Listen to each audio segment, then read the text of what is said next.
भारत माता की, भारत माता की। రోజు తెలంగాణ యాత్ర సందర్భంగా ఆంధ్రప్రదేశ్ విజయవాడలో ఇక్కడికి విచ్చేసిన తెలంగాణ యాత్రకి మద్దతు తెలుపుతున్న సమస్త ప్రజానికానికి, ఆడపడుచులకి, అక్క చెల్లెలకి, అన్నదమ్ములకి, ప్రతి ఒక్కరికి పేరు పేరున హృదయపూర్వక నమస్కారం. రాష్ట్ర దేశ విభజన జరిగినప్పటి నుంచి 1947 దేశ విభజన జరిగినప్పటి నుంచి ఎప్పుడు మనం ప్రశాంతత చూడలేం.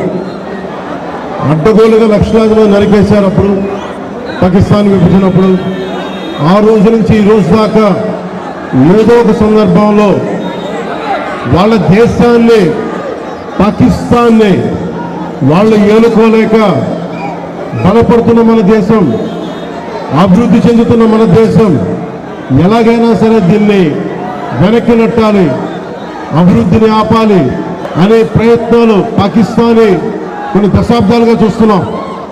ముఖ్యంగా ముంబైలో 26/11 అప్పుడు తాజ్మహల్లో హోటల్ పైన కసబ్ లాంటి తీవ్రవాదులు 72 గంటల పాటు ఏ స్థాయి దాడులు చేశారో మీకు తెలుసు. అలాగే బాంబే పేలుళ్ళు కానీ, కోయంబత్తూరులో బాంబు పేలుళ్ళు కానీ, అలాగే గోకుల్ చాట్ కానీ, గోకుల్ చాట్ పేలుళ్ళు కావచ్చు, లుంబిని పార్క్ పేలుళ్ళు కావచ్చు, జామా మస్జిద్ పేలుళ్ళు కావచ్చు, వీటన్నిటికీ వెనక పాకిస్తాన్ హస్తం ఉంది. వారు ముఖ్యంగా ఒకవైపు సరిహద్దుల్లో మనం ఈ రోజున విజయవాడలో కూర్చొని, ఆంధ్రప్రదేశ్లో కూర్చొని మనం ఇట్లా తిరగలుగుతున్నామంటే జమ్మూ కాశ్మీర్లో కానీ, హర్యానాలో కానీ, రాజస్థాన్లో కానీ, సరిహద్దు రాష్ట్రాలు ఏవైనా సరే ఇంత ప్రశాంతత ఉండదు. మనం చేయగలిగేది సైనికులకి మేము అండగా ఉన్నాం, మేము ధైర్యం చెప్పడం, అలాగే స్థానికంగా మనకి భారతదేశం లోపల ఎవరైనా సరే సూడో సెక్యులరిస్టులు ఎవరైనా సరే సెక్యులరిజం పేరు మీద సూడో సెక్యులరిస్ట్ వాదులు ఇది భారతదేశం ఆర్మీని కానీ, డిఫెన్స్ ఫోర్సెస్ని కానీ బలహీనపరిచే విధంగా, కించపరిచే విధంగా అలాంటి వ్యాఖ్యలు చేస్తే మటుకు మనందరి కర్తవ్యం వాళ్ళకి బలమైన జవాబు చెప్పడం, వాళ్ళు ఏ స్థాయి వ్యక్తులైనా కావచ్చు.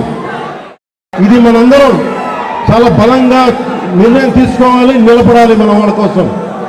అలాగే మురళీ నాయక్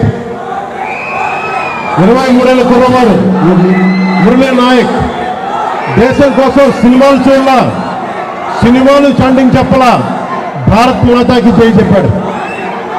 ఎప్పుడైతే భారత్ మాతని ప్రేమిస్తారో వాళ్ళు నిజమైన దేశ పౌరులు. సినిమాలు రావచ్చు, సినిమాలు పోవచ్చు.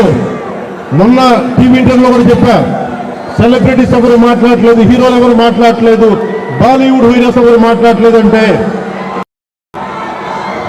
వాళ్ళెవరు కూడా దేశాన్ని నడిపే వ్యక్తులు కాదు. They are mere entertainers, they are good performers. అంతకు మించి సెలబ్రిటీస్ గురించి దేశభక్తిని ఆశించకండి. దేశభక్తి ఇక్కడ ఉంది. ఒక మురళీ నాయక్ లాంటి వాడు 23 ఏళ్ళ కుర్రవాడు పోతే సైనికుడిగా పోవాలి, దేశాన్ని కాపాడుతూ పోవాలి. అలాంటి మురళికి మనం ఏం చెప్పగలం? తల్లిదండ్రులకి ఏం చెప్పగలం? ఒకటి దేశం కోసం ప్రాణాలు ఒడ్డేసి వెళ్ళిపోయిన మురళీ నాయక్ ఆత్మకి శాంతి కలగాలని కోరుకుంటూ నిరంతరం మన గౌరవ ప్రధాని శ్రీ నరేంద్ర మోదీ గారికి ఎల్లప్పుడూ వెన్నంటే ఉంటాం, అండగా ఉంటాం అని తెలియజేసుకుంటూ, పాకిస్తాన్కి మనందరం మన భాషల్లో అన్నిట్లో ఒకటే చెప్పాలి, మీరు మా దేశం లోపలికి వచ్చి కొడితే మేము మీ ఇళ్లలోకి దూరొచ్చి కొడతాం. అదొక్కటి, అదే సమాధానం వాళ్ళకి. ఎంతకాలం ఇది నయా భారత్, కొత్త భారతం, శాంతి శాంతి శాంతి, శాంతిగా పోతాలు ఎగరేయటం, శాంతి వచనాలు పనిచేయం. సహనం సహనం సహనం సహనంతో చేతులు కట్టేశారు. చాలు, మా ఇళ్లలోకి దూరొచ్చి కొడితే మీ సరిహద్దుల లోపలికి వచ్చి దూరి కొడతాను. పాకిస్తాన్కి ఇదే మా అందరం బలంగా చెప్పాల్సింది. మీ అందరికీ ధన్యవాదాలు తెలుపుకుంటూ ఒక్కసారి మురళీ నాయక్ ఆత్మకి శాంతి కలిగేలా మనందరం ఒక అమర్ రహే చెప్తాం. మురళీ నాయక్, మురళీ నాయక్, జై హింద్.